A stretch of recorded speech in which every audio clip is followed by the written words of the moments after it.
Trend analysis के कौन कौन से इंडिकेटर्स हैं, ट्रेंड किस तरीके से एनालाइज किया जाना चाहिए। हाय एवरीवन, आई एम सुशील अलेवा। आज मैं आपको बताऊंगा कि मार्केट के अंदर सबसे इजी तरीके से अगर आप ट्रेंड निकालना चाहते हैं, ट्रेंड को फॉलो करना चाहते हैं, चाहे आप ट्रेडर हैं, चाहे आप इन्वेस्टर हैं, चाहे आप एक स्विंग ट्रेडर हैं, तो आपको ट्रेंड देखना जरूर आना चाहिए। और ट्रेंड के लिए सबसे इजी टूल जो है वो कौन सा है, आज हम इस वीडियो में डिस्कस करेंगे।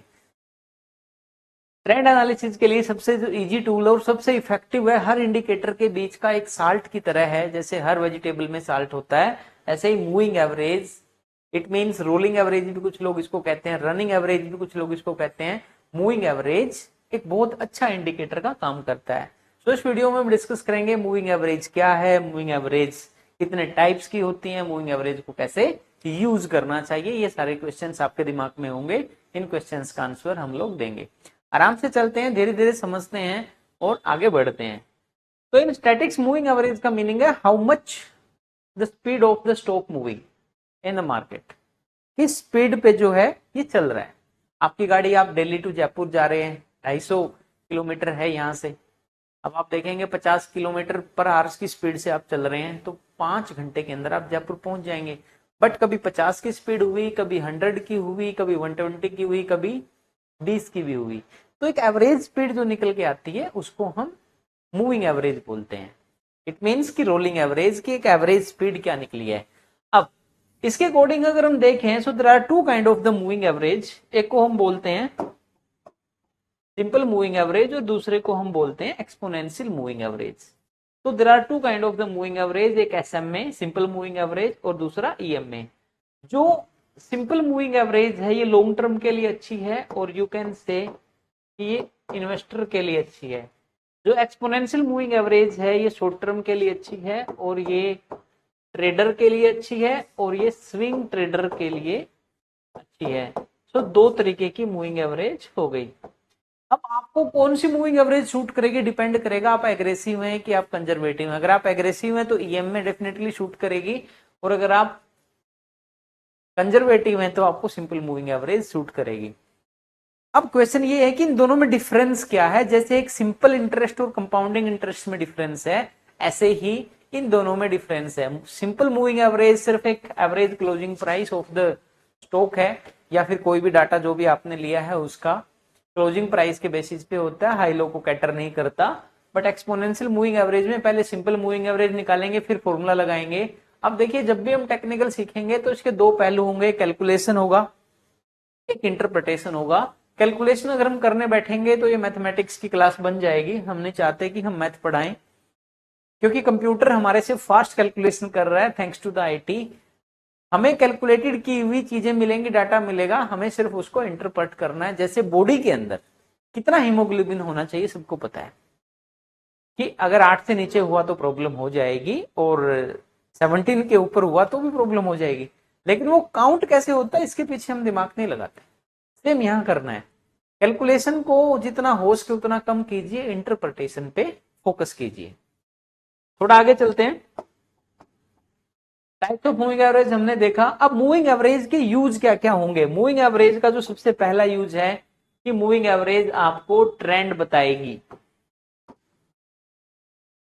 कि मार्केट में कौन सा ट्रेंड है। फिर मूविंग एवरेज आपको बाइंग एंड सेलिंग के सिग्नल देगी कि मार्केट के अंदर बाई है या मार्केट के अंदर सेल है।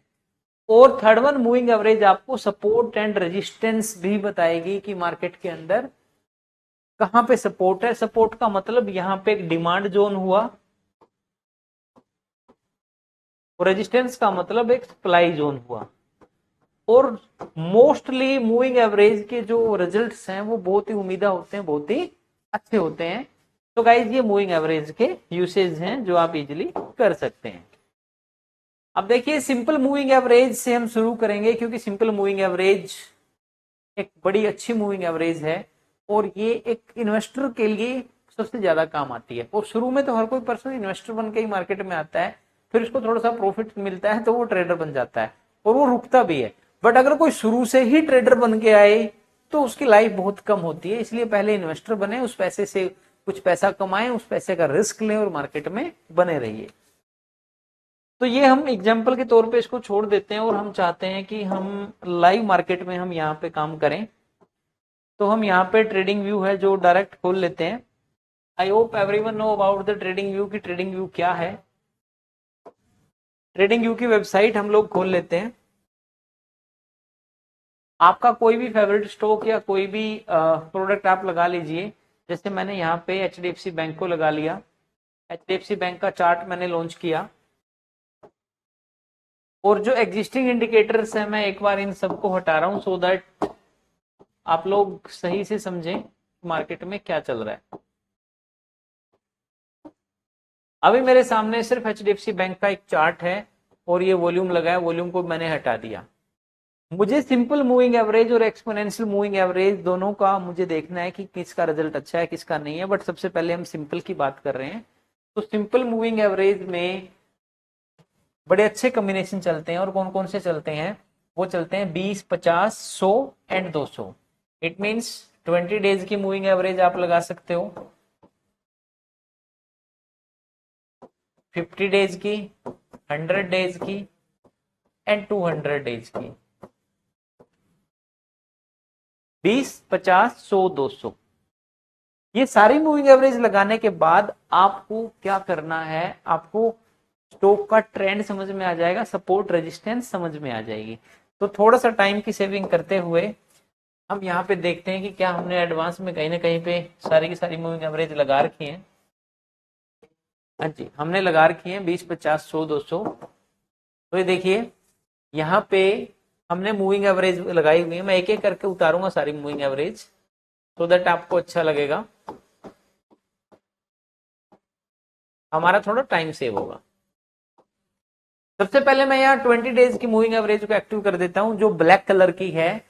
20 डेज की मूविंग एवरेज जैसे हमने लगाई तो ये दिखाता है कि 20 डेज का एवरेज क्लोजिंग प्राइस क्या है। अब ट्रेंड की मैं बात करूं तो एक स्विंग ट्रेडर के लिए जब भी स्टॉक का प्राइस 20 डेज की मूविंग एवरेज के ऊपर जाता है तो वो बाय करने का टाइम होता है। ये वाला जो एरिया आप देख रहे हो 20 डेज की मूविंग एवरेज के जो नीचे जाता है ये सेल करने का टाइम होता है। तो गाइज 20 डेज की मूविंग एवरेज को लेके आप शॉर्ट टर्म के लिए काम कर सकते हो स्विंग ट्रेडर की तरह। फिर आपने बोला कि नहीं मुझे थोड़ा सा शॉर्ट टर्म नहीं चाहिए, मुझे लॉन्ग टर्म चाहिए, तो आप क्या करेंगे, आप 50 डेज की मूविंग एवरेज लगाएंगे। 50 डेज की मूविंग एवरेज जैसे हमने लगाई तो ये हमने ग्रीन कलर में लगाई है। ये दिखाता है कि अगर कोई भी स्टॉक का प्राइस 20 और 50 दोनों के ऊपर है तो वो स्टॉक प्योर बुलिश ट्रेंड में है। अगर वो 20 के और 50 के दोनों के नीचे है जो कि आप यहां देख पा रहे हैं तो इसका मतलब है कि वो स्टॉक नेगेटिव ट्रेंड में है। इसी तरीके से हमने 100 को भी एक्टिव कर दिया और हमने 200 को भी एक्टिव कर दिया। तो अब देखिए मेरे सामने 4 मूविंग एवरेज हैं।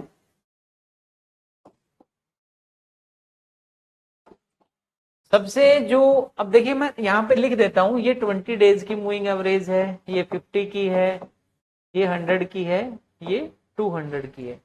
अगर स्टॉक का प्राइस सारी लाइनों के ऊपर चला जाता है तो वो प्योर बुल ट्रेंड में होता है। अगर स्टॉक का प्राइस सारी लाइनों के नीचे चला जाता है तो वो प्योर बियर ट्रेंड में होता है। तो मार्केट में दो तरीके हैं, बुल एंड बियर। आपको ट्रेंड निकालना है।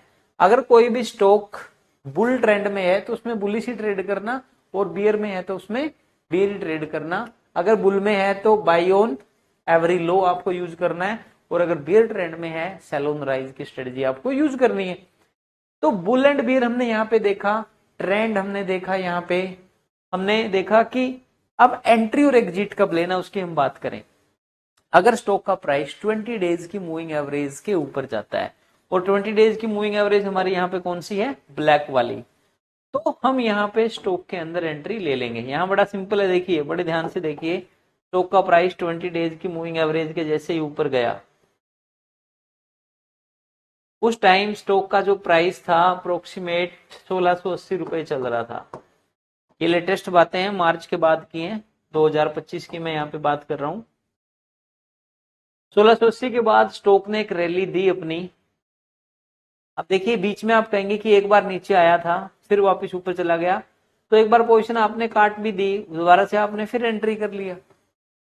तो स्टॉक का प्राइस मूविंग एवरेज के ऊपर जाए 20 डेज वाली के तो खरीदो, 50 के ऊपर जाए तो और खरीदो। इट मीन्स 20 के अबोव जाए तो आपको बाई करना है आपकी कैपेसिटी का 40%, 50 के भी ऊपर जाए तो बची हुई 60% की जो कैपेसिटी है वो आप बाई कर सकते हो। अब 100 और 200 का क्या काम है? 100 और 200 सपोर्ट रेजिस्टेंस का काम करेंगी। अगर नीचे हैं तो सपोर्ट का काम करेंगी और अगर ऊपर हैं तो रेजिस्टेंस का काम करेंगी। लेट्स सी कैसे। अब स्टॉक का जो प्राइस है वो 1940 रुपए चल रहा है। इफ समवन आस्क मी कि बॉस ये गिरेगा तो क्या होगा, मैं कहूंगा कि इन लेवल्स पे आके ये स्टॉक रुकेगा। अगर इसने 20 तोड़ा तो 50 पे रुकने की पॉसिबिलिटी है, 50 भी तोड़ दिया तो और नेगेटिव हो गया, फिर 100 को टच करेगा, अब 100 भी तोड़ दिया तो 200 को टच करेगा। 200 को बड़ा स्ट्रोंग मानते हैं। 200 एक पितामह भीष्म की तरह है। 200 भी टूट गया तो फिर तो इसका प्योर बेरिश जोन आ गया, प्योर बियर मार्केट यहाँ पे शुरू हो गई। तो गाइस इस तरीके से मूविंग एवरेज के ऊपर आप काम कर सकते हो, चाहे वो सिंपल हो या एक्सपोनेंशियल हो। बस फर्क क्या होगा, अगर सिंपल है तो छोटे टाइम फ्रेम में लगेगी, 5 डेज में, 13 डेज में, 21 डेज में, वो सेकंड वीडियो में हम बात करेंगे। बड़े टाइम फ्रेम पे है तो 20, 50, 100 और 200 इस तरीके से हम यूज करेंगे। Thank you.